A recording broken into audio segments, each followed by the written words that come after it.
Bonsoir à toutes et à tous, bienvenue dans l'after entièrement consacré à la 6e journée de National A. Analyse des résultats, réaction des acteurs des rencontres, on vous dit tout sur ce qui s'est passé ce week-end. C'est parti!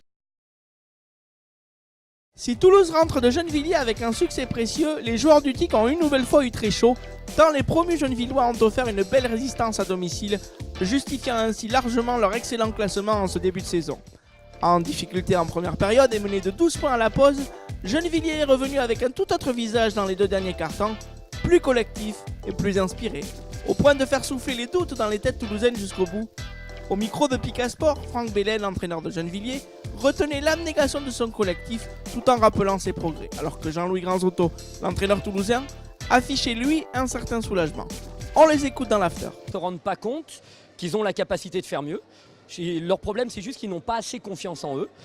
Et là, on l'a vu, quand on est à -1, il y a 5 ballons qu'on joue mal parce qu'à la limite, ils n'y croient pas. Alors qu'ils peuvent. On a des bons joueurs de basket, on a des gens qui se entraînent quand même beaucoup pendant la semaine, qui font les efforts. Sauf qu'on reste dans la tête parfois une équipe de 1B et parfois on se dit, même ces matchs-là, on doit pouvoir les accrocher. On savait qu'il y avait 5 équipes qui sont un peu plus légères par rapport aux 7 autres. On en a chopé 3 depuis qu'on avait eu cette conversation. Ça ne veut pas dire qu'à la fin de l'année, ça sera toujours sauvé, mais néanmoins, au moins, on les a. Et Lannion, oui. Mais bon, comme nous, je pense qu'on fait partie des cibles de Lannion. Il ne faut pas se leurrer.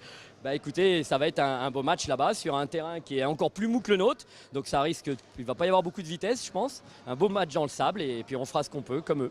Un début de troisième quart-temps un peu compliqué. On prend un 6-0. Je pense qu'on a bien géré les deux premiers. Troisième, quatrième, on a vraiment eu du mal à re-rentrer dans le match, à vraiment conforter l'avance qu'on avait et la creuser. Mais on a encore du travail. Je pense qu'on a un gros morceau qui nous attend la semaine prochaine avec le Canet. Il va falloir encore montrer notre visage. Et on s'attend à une grosse partie. On a les moyens, donc je ne le cache pas. On a les moyens d'aller faire quelque chose, d'aller nous aussi aller titiller le Canet. Mais il va falloir vraiment montrer notre visage, surtout sur le troisième et quatrième quart-temps, quoi.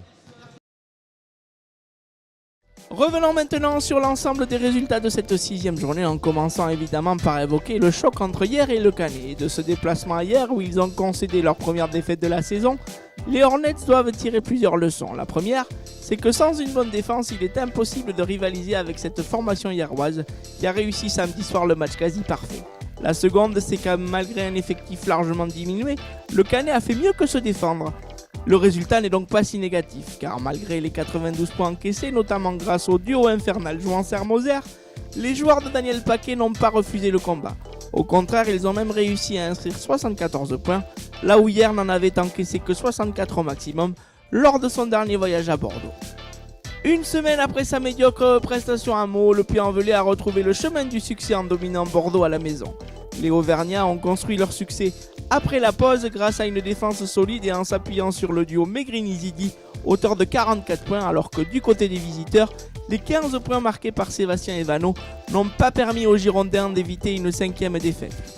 Lannion aura tenu une mi-temps face aux champions de France avant de s'écrouler au retour des vestiaires. Les Bretons ont laissé filer le match après un troisième quart-temps complètement raté, durant lequel ils n'ont scoré que 4 points. Meaux, qui s'était déplacé sans son duo hollandais Belair Spokenvich, a toutefois pu compter sur l'efficacité de son international Audrey Caillol, meilleur marqueur meldois avec 23 unités au total. Lyon se rendait du côté de Saint-Avold pour affronter une équipe aux ambitions de top 4 cette année. Pour cette rencontre, l'effectif lyonnais était privé de 4 éléments, impossible donc de vraiment pouvoir lutter face à des Mosellans solides en défense et précis en attaque, usant physiquement petit à petit des Lyonnais, toujours privés du goût de la victoire malgré les 19 points marqués par Shemzou Damani. Enfin, Marseille a bien négocié son déplacement en Alsace en s'imposant à Strasbourg de 11 longueurs. Les deux équipes ont fait jeu égal lors du premier quart-temps, mais les Phocéens ont ensuite creusé un petit écart de 10 points à mi-parcours qu'ils ont pu conserver jusqu'au coup de sifflet final. Au classement, hier s'empare donc seul de la tête, désormais avec une victoire d'avance sur le Canet et Meaux et 2 devant Toulouse et le Puy-en-Velay. En bas de tableau, la bonne opération est marseillaise avec son succès à Strasbourg, pendant que les autres poursuivants, tous défaits ce week-end, ne s'en sortent pas. Nicolas Jouancer, le serial shooter hierrois, a encore frappé. On reconnaît souvent les grands joueurs lorsqu'ils posent leur empreinte sur les matchs qui comptent.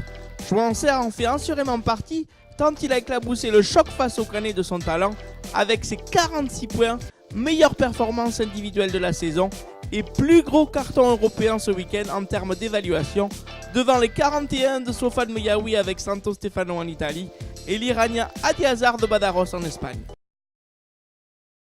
Voilà, ce 6e numéro de l'After est maintenant terminé. On se retrouve vendredi pour un nouveau numéro du Pika Basket Show, puis samedi en direct du Puy-en-Velay pour une affiche indécise entre les Pono et Saint-Avold. En attendant, vous pouvez revivre les meilleures rencontres depuis le début de saison sur notre site pikasportivi.com en replay. Bonne semaine à tous!